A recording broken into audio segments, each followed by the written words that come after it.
You are watching PR English Shorthand Dictations YouTube channel. This is English Shorthand dictation number 382 and the dictation speed is 120 words per minute. Ready?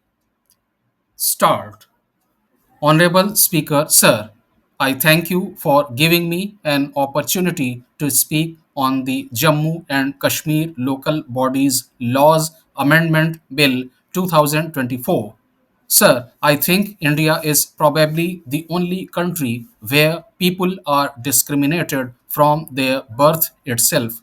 For several hundreds of years, people have been discriminated on this ground. You can say that this particular community is not going to ever grow in life. They were oppressed to such an extent that we had the horrible crime of untouchability being practiced in this country. It took several great leaders to be able to bring in a law against untouchability. Baba Saheb Ambedkar brought in a law where he said that untouchability is a crime and it should not be practiced. But we have to acknowledge that despite this law, the practice of untouchability is still in vogue in several parts of India. I think the appropriate way to bring that down is to empower those people through reservation, but we have reservations only in elected bodies like parliament, state legislative assemblies, and local bodies. We are trying to empower those people who have been oppressed for several centuries. Mr. Rajiv Gandhi was the leader who wanted to decentralize the power and give it to the local bodies. And for this, he introduced the Panchayati Raj system. Sir, this government is talking about the local bodies in Jammu and Kashmir where they want to empower OBCs. I commend this government for that. It is a very great move. But the problem is that for several hundreds of years, these people have been put down, and now for 75 years only, we have this policy of reservation through which we encourage the oppressed people to grow up in life, but we do not have a clue about what has happened with this reservation policy. For 75 years, we have been giving reservations to several communities. If you look at OBCs, it is not just two or three communities. There are hundreds of communities which fall within that OBC category. Unless we have caste based census, we will not be able to understand the effects of reservation and find out which communities have benefited and developed out of this and which particular communities are still being oppressed. We have to find out such communities which have not been benefited so that they can be brought up in the society. Sir, if you want to recollect, Tamil Nadu is the first state to have the highest number of reservations.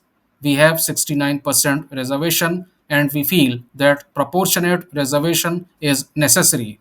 We have to first identify what all the communities are. When the government says that this reservation is for OBCs, I feel that we should also have reservation for several communities within OBCs itself.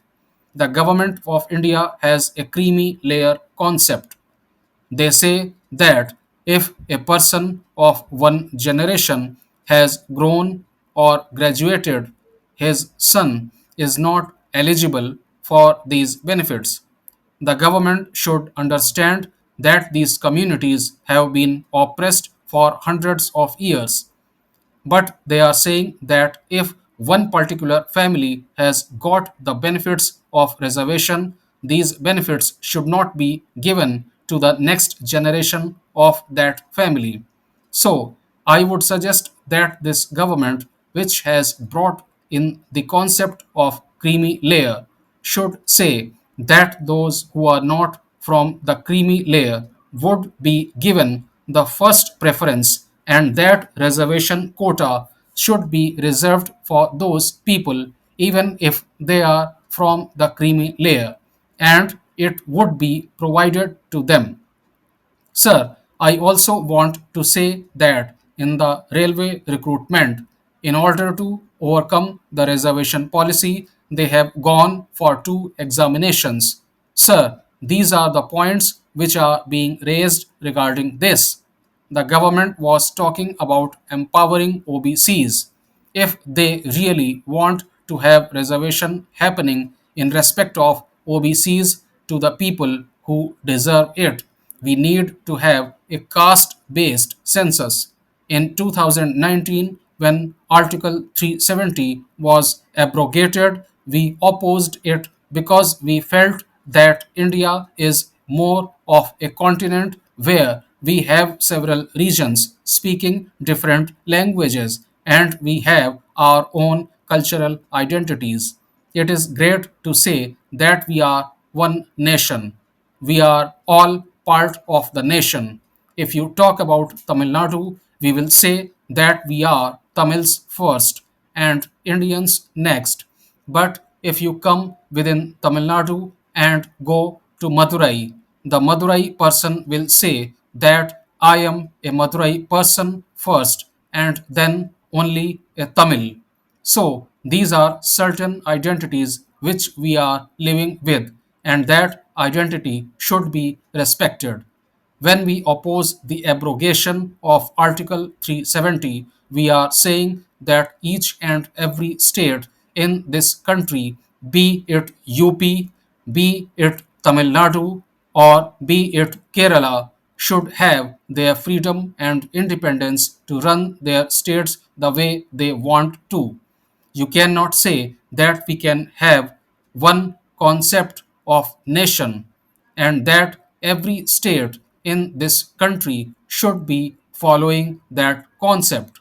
Sir, I would like to end by saying that first you should give back Jammu and Kashmir the statehood and then let the people over there decide about this.